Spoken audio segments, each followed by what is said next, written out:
You've worked hard for your savings and investments, and I find that for most, when something happens to them, they want to make sure that those funds pass on to their children, to their grandchildren, to a charity, or to someone that's important to them. And so in today's episode, we're going to talk about the 5 beneficiary mistakes to avoid, so that way your money is not getting passed on to the wrong person or sitting with the courts in probate. Welcome to the Your Life, Your Money podcast with Scott Searins, teaching you how to thrive in life, wealth, and retirement.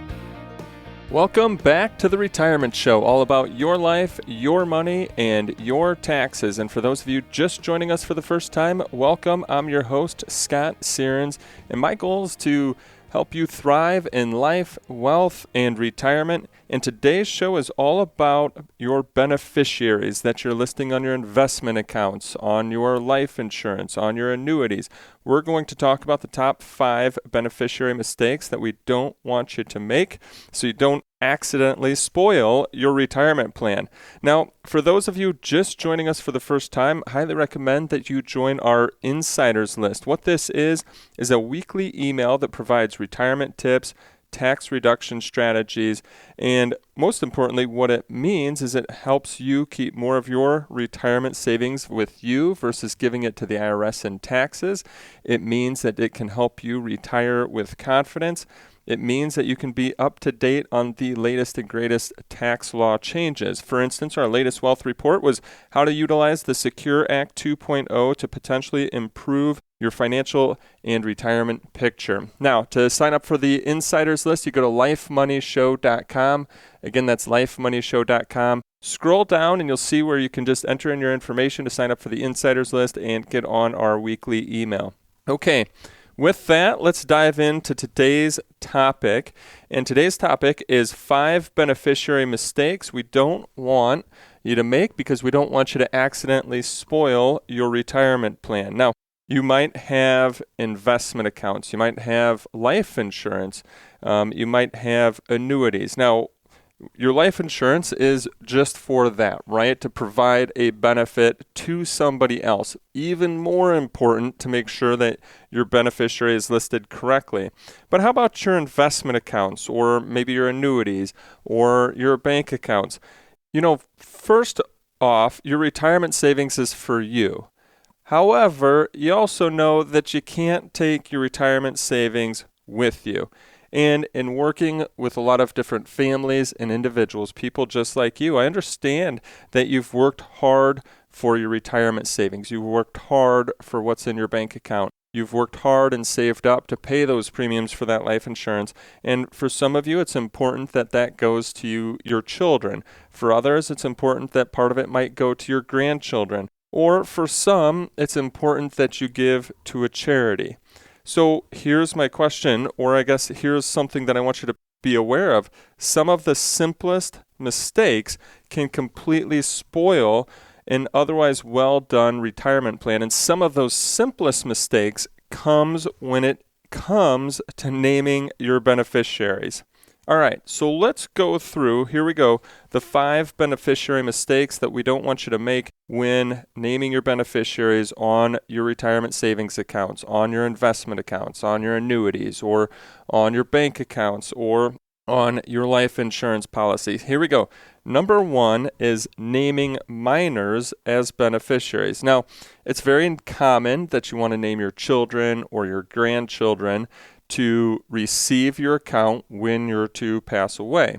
And just so we're on the same page here, a minor is typically under the age of 18. And all states have, different age rules when it comes to the actual age of a minor and inheriting an account. But here's the troubles with naming a minor in regards to as a beneficiary on your investment accounts or insurance policies. If your children or grandchildren are still minors, naming them can lead to some very unexpected consequences because minors are not legally allowed to own property. So what does that mean? Well, if you name a minor as a beneficiary, they might have to settle the matter in probate court, in which an adult will be delegated to manage the money until the minor is old enough to be responsible for it themselves. Similar to life insurance policies, minor children cannot inherit IRA account money outright, But what they would need is a custodian who is of legal age. Typically, this is the minor's legal guardian, and the person will manage the money until the beneficiary is no longer a minor. So let me just give you an example here. Let's just say you have a child or a grandchild whose name is Lisa, and Lisa is 16.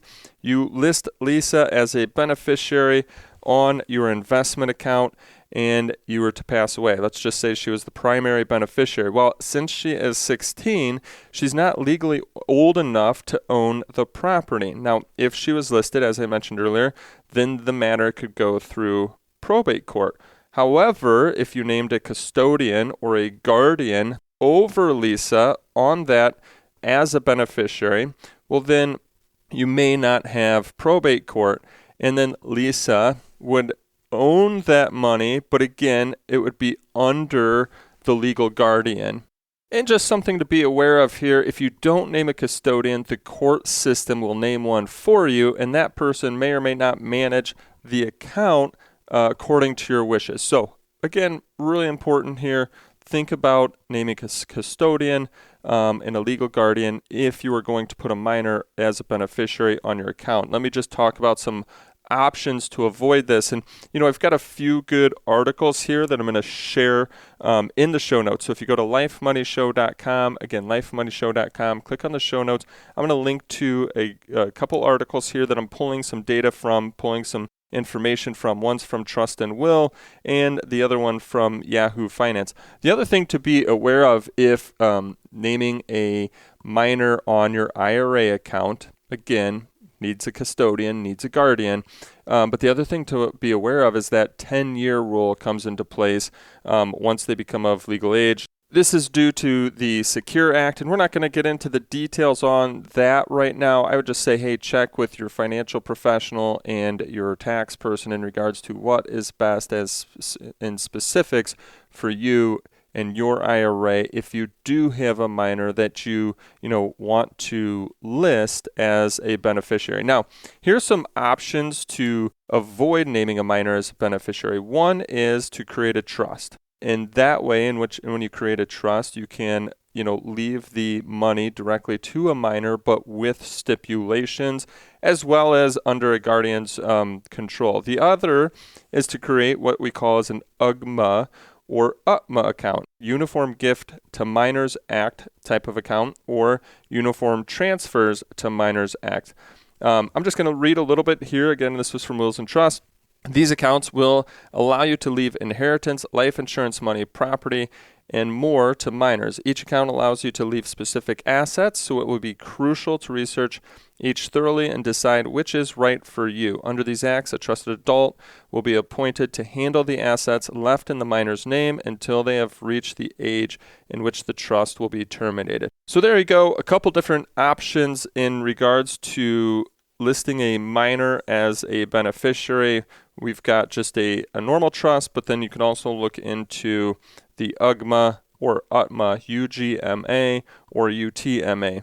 Now, the other thing to think about here, and this is why I think if you are going to list a minor as a beneficiary on an account, you really also want to think, do you want to put stipulations on that money? So let's just go back to our example here of Lisa, who is 16, and the person that owned the account just passed away, so now that money is going to come to Lisa. Let's just say Lisa was to inherit $2 million, and you did not put the money into trust. There was no stipulation. So are you going to be okay that when she turns 18, she has full control of that $2 million, which should be able to handle those responsibilities? So I really, really stress to you that if you are listing minors, people that are under the age 18, and you might even want to think under the age of, 25, are they responsible enough to handle and manage that money? If not, then you may want to think about a trust, and a trust is what you can utilize to put stipulations in regards to the money. Maybe they can only use so much each year. They can use so much by a certain age, and then another certain amount by another certain age. So that's when, trust would come into place in regards to that. But there are alternatives. So if you don't want to use a trust, there are alternatives, making sure that there's a custodian, a guardian involved as well. Okay, so to wrap up, mistake number 1 would be listing a minor as a beneficiary on your documents. As we talked, put a little bit more detail into it. Think about a trust, think about an UGMA account, an UTMA account, or making sure that you have a custodian or guardian listed over them if you are going to list them as a beneficiary. Okay, let's move on. Mistake number 2, not coordinating your beneficiary designations with your will. So sometimes people think, okay, I updated my will, that's how my money is going to flow. Or I have a will, so I don't need beneficiaries, or I have beneficiaries on my account, so I don't need my will. Well, both are actually equally important. Having your will, but also having up-to-date beneficiaries on all of your different investments or insurance accounts. They each achieve different things when it comes to your estate. Generally speaking, your will is a legal document that coordinates the distributions of your assets after death. However, the beneficiary designations on your accounts automatically overrides your will. So it's really important to make sure the two documents are working in concert. What do I mean by that? Well, if you thought that, let's just say, in your will, what you own, let's say that you've got it being split evenly between your 3 children, Mike, Nicole, and Cindy. However, if we go and look at one of your investment accounts or your insurance accounts and the beneficiaries you've listed there are just Nicole and Cindy, you've now left out Mike on your investment accounts or your insurance accounts. Is that what you wanted? Maybe that is. Maybe there's certain pieces of property that you wanted specifically to go to the 3, and then when it came to your financial accounts and insurance accounts, you only wanted to go to 2. But remember just that your investment accounts, the beneficiaries listed on those accounts or listed on your insurance accounts, will go to those specific people that are listed. It will not go based on what's written in your will. Now, so then where does the will come into play? Well, the will comes into play, for instance, if you want your jewelry to be split in certain manners, your cars to go to, certain people, or other personal belongings. So hopefully you can understand why it's important to have both, each of them, up to date. Now, the other thing where I see sometimes this can lead to trouble is that if your will does not equal the beneficiaries that you have listed on your accounts, have you communicated this to your children or to your grandchildren or to those that will be inheriting your assets? Because sometimes if these don't equal each other, meaning where you want things to go in your will isn't the same as where you want things to go when it comes to your investments or your insurance accounts, then it can get really confusing. And sometimes it can actually lead to some tension inside the family, again, if this isn't communicated in advance. Maybe you had, and here's some examples. Maybe there was a child that you helped all throughout their life. And so then when it came to, your investments and where those would go when you pass away, maybe a larger portion was going to a different child because you didn't help them all throughout their life. Now, that can be all and fine, and everybody can split up their money as they want and as they see fit. But in regards to that, my only question to you is, have you communicated that?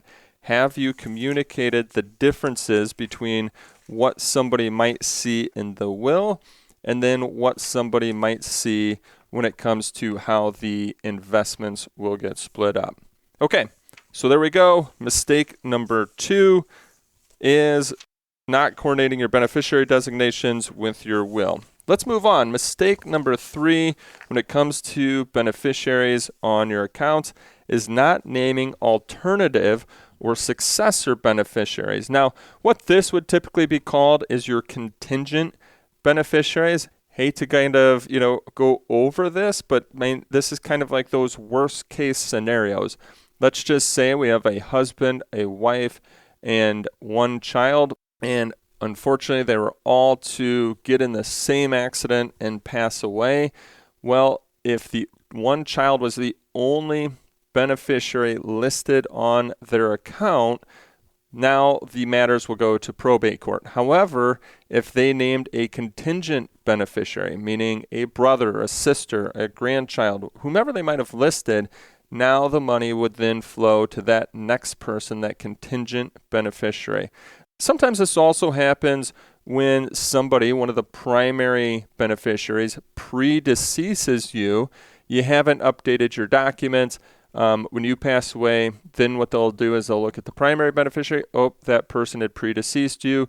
And then they'll look at those contingent or secondary beneficiaries. So when we go through this with clients, we always will stress to them to fill out contingent or secondary beneficiaries on their accounts. I think it's really important. Okay, let's keep moving forward here. Number 4, the fourth mistake when naming the beneficiaries on your investment or insurance accounts is naming your estate as a beneficiary. Now, not talking a trust here, actually naming your personal estate as the beneficiary. Well, what happens here is then everything will follow what's listed in your will, and then this will lead to probate. Probate adds cost, probate adds time, and also it's going to give the courts then a say in how your assets would be distributed. So, and another thing to understand is then once the courts have a say in how your assets are able to be distributed, the court then also has the right to use those assets to repay any of your debts. So number 4 is, I would say, steer clear of naming your estate as a beneficiary. Now, again, I'm saying estate. You can name a trust as a beneficiary. You just don't want to name the estate as a beneficiary. Okay, moving on. Our 5th and final mistake when naming beneficiaries on your account is just making errors on the application. Here's a few different errors that we see when new people come in and sit down to meet with us. First off is just not having any beneficiaries named at all, in which case then the assets go to your estate, the estate goes through probate. If you name a beneficiary, it's the easiest way for you to pass on your retirement savings, to pass on your investment accounts without the funds going through probate.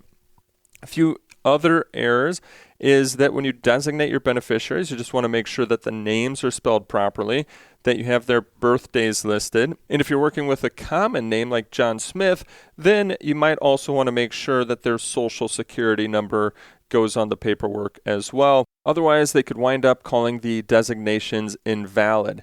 The other things to check for is that you have the percentages correct. So if you want, if you have 2 children, you want 50% to go to each child. Make sure you wrote that down correctly. If you wanted 75 to go to one and 25 to the other, just make sure that you've got everything the way that you're looking for it to go. Another box to look out for and that you've, properly listed or checked, if you want it checked, is the per stirpes box. We can have a whole podcast on that just to make sure that you fully understand that and the money is flowing in the direction that you want it to. So hopefully this has helped you think about your accounts and your beneficiaries and whom you have listed. It's really good practice to review and update your beneficiaries, if not annually, every couple years, to make sure that they are up to date. A few good examples of when you want to review and update those beneficiaries.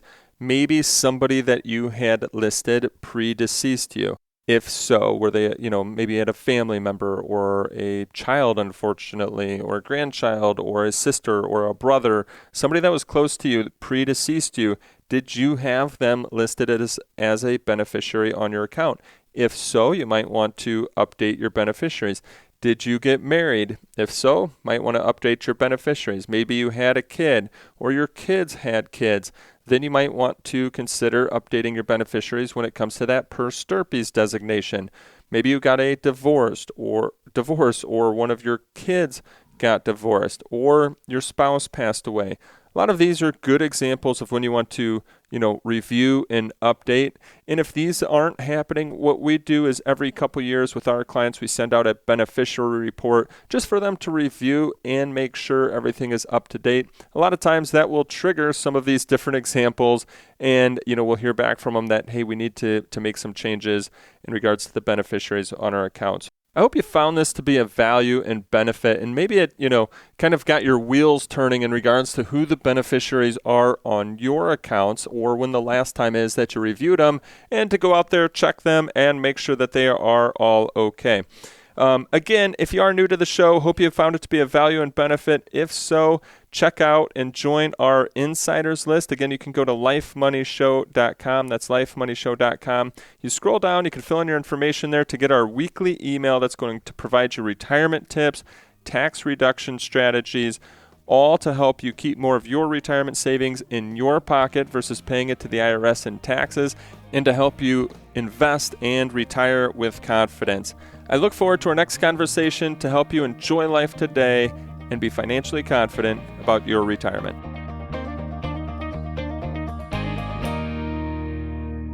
Investment advisory services made available through AE Wealth Management, LLC, AEWM. AEWM and Searns Financial Group, Inc. are not affiliated companies. Insurance products are offered through the insurance business Searns Financial Management, Inc. Searns Financial Group, Inc. is an investment advisory practice that offers products and services through AE Wealth Management, LLC, AEWM, a registered investment advisor. AEWM does not offer insurance products. The insurance products offered by Searns Financial Management, Inc. are not subject to investment advisor requirements. AEWM and Searns Financial Group, Inc. are not affiliated companies. Investing involves risk, including the potential loss of principal. Any references to protection, safety, or lifetime income generally refer to fixed insurance products, never securities or investments. Insurance guarantees are backed by the financial strength and claims-paying abilities of the issuing carrier. This podcast is intended for informational purposes only. It is not intended to be used as a sole basis for financial decisions, nor should it be construed as advice designed to meet the particular needs of an individual situation. Searns Financial Group, Inc. is not permitted to offer, and no statement made during the show shall constitute tax or legal advice. Our firm is not affiliated with or endorsed by the U.S. government or any governmental agency. The information and opinions contained herein provided by third parties have been obtained from sources believed to be reliable, but accuracy and completeness cannot be guaranteed by Searns Financial Group, Inc. Bond obligations are subject to the financial strength of the bond issuer and its ability to pay. Before investing, consult your financial advisor to understand the risk involved with purchasing bonds.